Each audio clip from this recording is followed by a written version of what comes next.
বাজারে গিয়ে একদম নিখুঁত লালচে আর পুষ্ট কিছু মিষ্টি আলু কিনে আনলেন। আপনি ভাবলেন আজ চমৎকার একটা রেসিপি হবে, কিন্তু যেই ছুরিটা বসালেন কাটার সাথে সাথেই ভেতর থেকে কুচকুচে কালো আর পচা অংশ বেরিয়ে এলো। বাইরে থেকে দেখে কোনো বোঝার উপায় নেই ভেতরে কি আছে। বাইরে থেকে কোনো দাগও নেই, কোনো পচনও নেই, অথচ ভেতরের পুরো অংশটাই নষ্ট।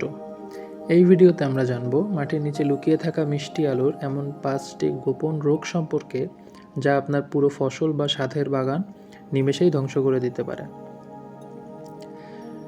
আপনি যদি একজন সফল চাষি বা ছাদ বাগানি হতে চান, তবে ভিডিওর একটি অংশও মিস করবেন না, কারণ শেষের দিকে থাকছে এই রোগগুলো দূর করার সবচেয়ে সহজ বৈজ্ঞানিক সমাধান। এই যে বাইরে থেকে ভালো কিন্তু কাটলে ভেতরটা কালো, এটি কোনো সাধারণ সমস্যা নয়, বরং মিষ্টি আলুর একটি ছদ্মবেশী রোগ, যার নাম ইন্টারনাল কর্ক ভাইরাস। এই ভাইরাসে আক্রান্ত হলে গাছের লতা বা পাতা দেখে রোগটি বিন্দুমাত্র চেনা যায় না। এমনকি আলু তোলার সময়ও খালি চোখে কোনো খুঁত ধরা পড়ে না। এটি মূলত আলু গুদামজাত করার পর থেকে ভেতরের কোষগুলোকে নষ্ট করতে শুরু করে, যা না কেটে বোঝার কোনো উপায় থাকে না। এবং এর ফলে শতভাগ ভালো ফসলও মুহূর্তেই বাজারের অযোগ্য হয়ে পড়ে। গাছের গোড়া একটু কালো হয়ে শুকিয়ে যাওয়া দেখে অনেকেই সাধারণ ছত্রাকনাশক স্প্রে করেন, যা চাষিদের একটি বড় ভুল সিদ্ধান্ত। এটি সাধারণ কোনো পচন নয়, বরং ফুট রট নামের একটি বিশেষ ছত্রাকজনিত রোগ, যা লতার গোড়া থেকে আক্রমণ শুরু করে ধীরে ধীরে মাটির নিচে নেমে গিয়ে আলুর প্রধান অংশটি নষ্ট করে দেয়। চাষিরা যখন সাধারণ ওষুধ ছিটানো নিয়ে ব্যস্ত থাকেন, তখন এই রোগ পুরো ক্ষেত আক্রান্ত করে ফেলে, কারণ এই রোগের জীবাণু বীজ আলুর ভেতরে আগে থেকেই লুকিয়ে থাকে। তাই সঠিক রোগ চেনা এবং সঠিক ছত্রাকনাশক ব্যবহার করা কতটা জরুরি তা নিশ্চয়ই বুঝতে পারছেন।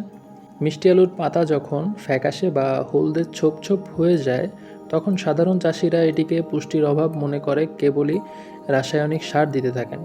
অথচ এটি কোনো পুষ্টির অভাব নয়, বরং ফেদারি মোজাইক ভাইরাস। এর আক্রমণ, যা ছোট ছোট জাপ পোকার মাধ্যমে পুরো ক্ষেতে ছড়িয়ে পড়ে। এই ভাইরাসটি আসলে খাদ্য তৈরির প্রক্রিয়া পুরোপুরি বন্ধ করে দেয়, যার ফলে আপনি যত দামি সারই ঢালুন না কেন, ফসলের উৎপাদন এক ধাক্কায় অর্ধেক কমে যায়। তবে চিন্তার কিছু নেই, এই জাপ পোকা দূর করার একটি চমৎকার প্রাকৃতিক স্প্রে রয়েছে, যা আমরা একটু পরেই জানব। মাটির নিচে চোখ এড়িয়ে আরও দুটি বড় সমস্যা তৈরি হয়, যার একটি হলো স্কার্ফ এবং অন্যটি নেমাটোড। স্কার্ফ রোগে আক্রান্ত হলে মিষ্টি আলুর চামড়ায় ছোপ ছোপ কালো দাগ পড়ে, যা আলুর বাহ্যিক সৌন্দর্য নষ্ট করে দেয় এবং বাজারে এর দাম একেবারে কমে যায়। অন্যদিকে রুটনট নেমাটোড হলো মাটির নিচের এক ধরনের অণুবীক্ষণিক কৃমি, যা আলুর নরম চামড়া ভেদ করে ভেতরে ঢুকে পড়ে এবং এর ফলে মিষ্টি আলু মাঝখান থেকে ফেটে চৌচির হয়ে যায়। এই ফাটল দিয়ে পরবর্তীতে অন্যান্য ক্ষতিকর ব্যাকটেরিয়া সহজে প্রবেশ করে আলু দ্রুত পচিয়ে ফেলে। মাটির নিচের এই অদৃশ্য সমস্যাগুলোর সমাধান কিন্তু খুবই সহজ এবং বৈজ্ঞানিক, যা আপনার চাষের খরচ অর্ধেক কমিয়ে দেবে। প্রথমত, চোখ বন্ধ করে যে কোনো লতা বা কাটিং জমিতে না লাগিয়ে সবসময় টিস্যু কালচার করা সার্টিফাইড বীজ ব্যবহার করতে হবে। দ্বিতীয়ত, মাটিতে ক্ষতিকর রাসায়নিক বিষের বদলে উপকারী ছত্রাক ট্রাইকোডার্মা ব্যবহার করতে হবে, যা ক্ষতিকর জীবাণুগুলোকে প্রাকৃতিকভাবে ধ্বংস করে। এই মাটিতে বারবার মিষ্টি আলু চাষ না করে প্রতি বছর ফসল পরিবর্তন করলে মাটির উর্বরতা বাড়ায়, পাশাপাশি এই রোগগুলো সম্পূর্ণ নিয়ন্ত্রণে রাখা সম্ভব।